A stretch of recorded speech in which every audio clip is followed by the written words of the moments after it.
Hope you have found this video useful. The best way to support the channel and ensure you don't miss our next upload is to subscribe. Thanks for watching. Part 38.17. Surah Saad, the letter Saad, the vow of vengeance, the shield of sincerity. Assalamu alaikum wa rahmatullahi wa barakatuh. Welcome back to Sufi Essence with Hammad Syed, Gore Sanctuary for the deep intellectual and metaphysical excavation of the Holy Quran. In our previous session, we witnessed the logic of the accursed. We heard Iblis declare Anachiron, I am better, and saw him receive the respite until the known time. We analyzed the tragedy of the ego that prefers time over mercy, seeking to justify its pride rather than admit its fault. Today, we reach the climax of this celestial drama. In verses 81 through 85, the spiritual war is formally declared, and the rules of engagement are set. We will analyze the specific vow Iblis takes to mislead humanity and the one category of people he admits he cannot touch, the sincere slaves. We will witness the finality of the divine sentence as Allah proclaims the truth and promises to fill hell with the rebellious. This is an excavation of spiritual immunity, the power of sincerity, and the integrity of divine truth. We are moving from the origin of the enemy to the strategy of the war, and finally, to the absolute certainty of the outcome. We are learning how to survive the whisper by becoming the truth. The boundary of respite. The known time. We begin with the clarification of the time granted to the rebel. This is the temporal framework of our existence. Kanzalaman Quran. Surah Saad, the letter Saad. Chapter 38, verse 81. Until the day of the known time. In this excavation, we see that Iblis's power is not open-ended. Allah defines the limit. While Iblis asked for time until the raising verse 79 to maximize his damage, Allah responds with the known time al-waqt mulam. Metaphysically, this signifies that the respite is a controlled experiment. Iblis is allowed to function only within the framework of the material universe.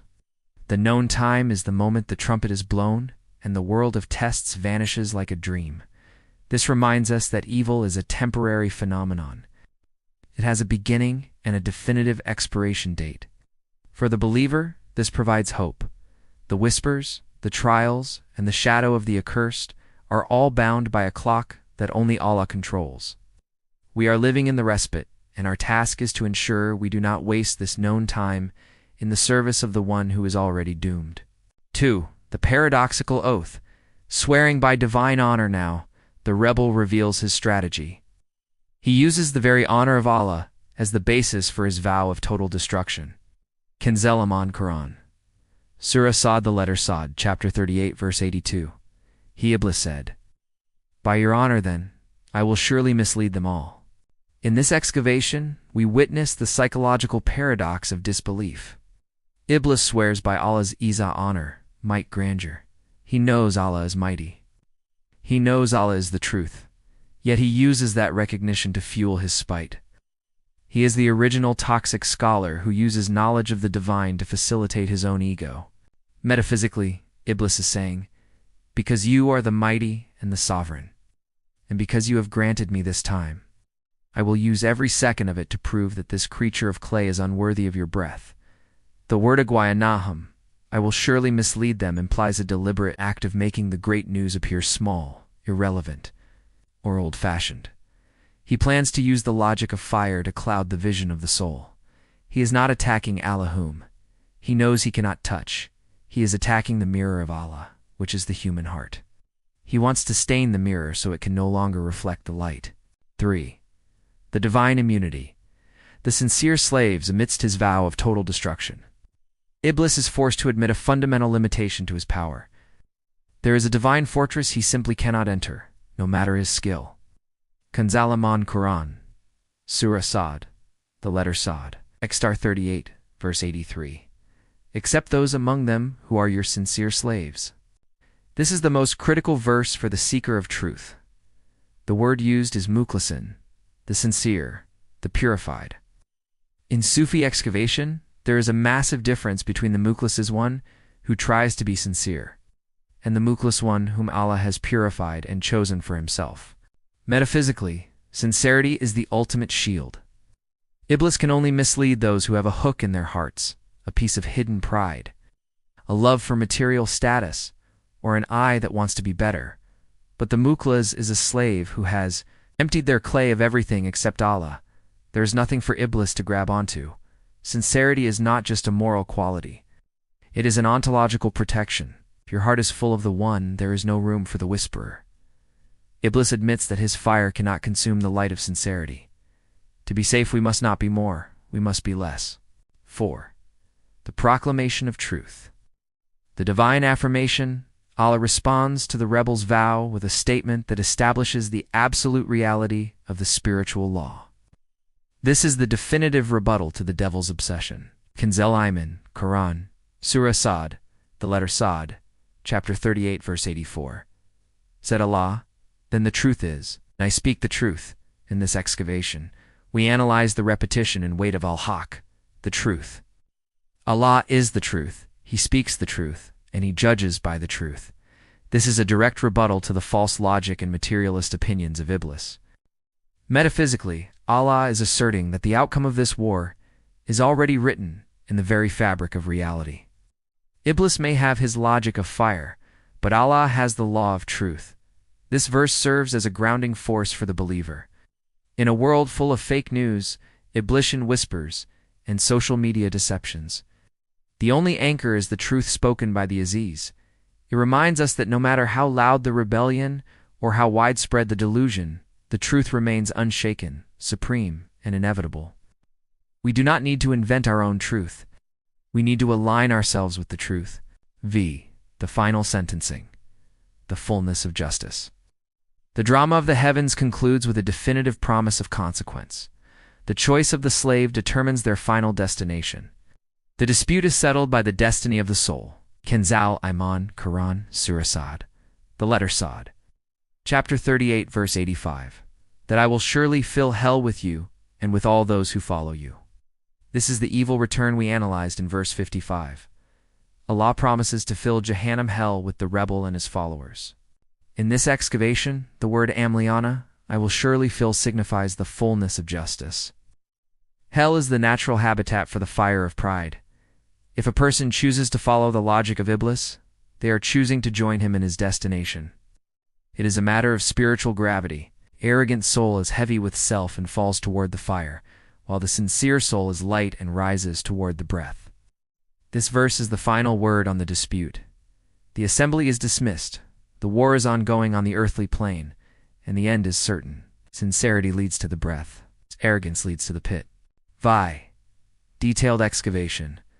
The anatomy of the Mukhlasin to reach our depth. We must perform a microscopic investigation into verse 83. What makes a slave Mukhlas, and how do we attain this state of immunity? The state of total emptiness. To be sincere is to be empty of self-interest. A Mukhlas does not worship for the sake of reward or out of fear of punishment alone, but because Allah is worthy of worship, because they have no self left to protect. Iblis has no target to hit. Cannot hurt a man who wants nothing for himself. The divine selection and magnetism. The Mukhlasin are those whom Allah has drawn to Himself. This is the ultimate reward for the excellent slave. If you take one step toward Allah with sincere effort, He takes 10 steps toward you, eventually placing you in a spiritual fortress where the outcast cannot even reach the walls. The immunity to Anachiron, the sincere slave never says, I am better. They realize that every good thing in them, their knowledge, their wealth, their beauty, is a gift from Allah. By killing the I, they destroy the bridge that Iblis uses to cross into the heart. The devil can only speak to an ego. He is silent in the presence of a soul that has vanished in Allah. 7. The strategy of deception. The mechanics of Aguianaham. We must analyze the specific methods Iblis uses to fulfill his vow of misleading in verse 82. Beautifying the false to sin. Iblis does not usually call people to evil directly, for that would be too obvious. Instead, he calls them to betterment based on the ego. He makes the fire of worldly status look like light. He makes the evil return look like a great success. The whisper of comparison. Just as he compared himself to Adam, as he makes us compare ourselves to our neighbors, colleagues, and friends. He uses our clay, our material needs, and physical desires to make us forget our spirit. He turns life into a competition of who is better. The veil of forgetfulness, Nisyan. His primary goal is to make us forget the great news. If he can make the day of judgment seem far away or uncertain, he has won the battle of the moment. He wants us to live as if the known time will never arrive. 8. The sovereignty of Al-Haqq in a world of shadows. In verse 84, the emphasis on truth is a metaphysical pillar of the universe. Truth versus opinion. Iblis had an opinion, Anachiron. Allah has the truth, Al-Haqq. The spiritual life is the process of moving from our own subjective opinions to the objective divine truth. Our opinions are clay, but the truth is the breath, the integrity of the divine word. When Allah says He speaks the truth, He is guaranteeing that the promises of the Quran, both the beautiful return for the sincere and the evil return for the arrogant, are absolute laws of spiritual physics. There is no glitch or exception in divine justice. The truth as a weapon of war. The clear warner PBA uses the truth to shatter the illusions of Iblis. Every verse of the Quran is a stoning of the regime. When we recite the truth, we are clearing the air of the devil's whispers. Ix, the followers and the law of spiritual association. Verse 85 mentions those who follow Tabi'aka. This is a severe warning about spiritual company and our inner alignment. The alignment of souls. We are not just judged for our specific deeds, but for the path and logic we choose to follow. If we adopt the logic of arrogance, we are identifying ourselves as part of the army of Iblis, regardless of our religious labels. The choice of leadership. Are we following the excellent slaves, the prophets, or are we following the proud rebel? Our daily choices, how we treat the lowly, how we respond to being corrected, how we handle power, are the votes we cast for our spiritual leader. The fullness of hell. Hell is promised to be filled with fire because that is the preferred element of the rebel. It is the place where the fire of pride meets its cosmic match, and is the ultimate evil return for those who refuse to return to the Ghaffar. It is the containment of the I that refuse to become we. X, the exalted assembly, and the final dismissal, with verse 85. The narrative of the human origin concludes, and the reality of the human struggle begins. The end of the dialogue. There is no more debate in the heavens. The dispute is over. The terms of the war are set in stone. The angels have bowed, the devil has rebelled, and man has been sent to the world of trial. The mission of the human.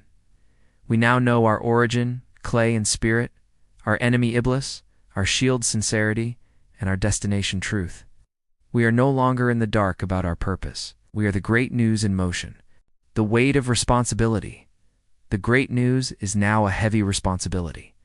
We have been warned by the clear warner PBA using the story of our own creation.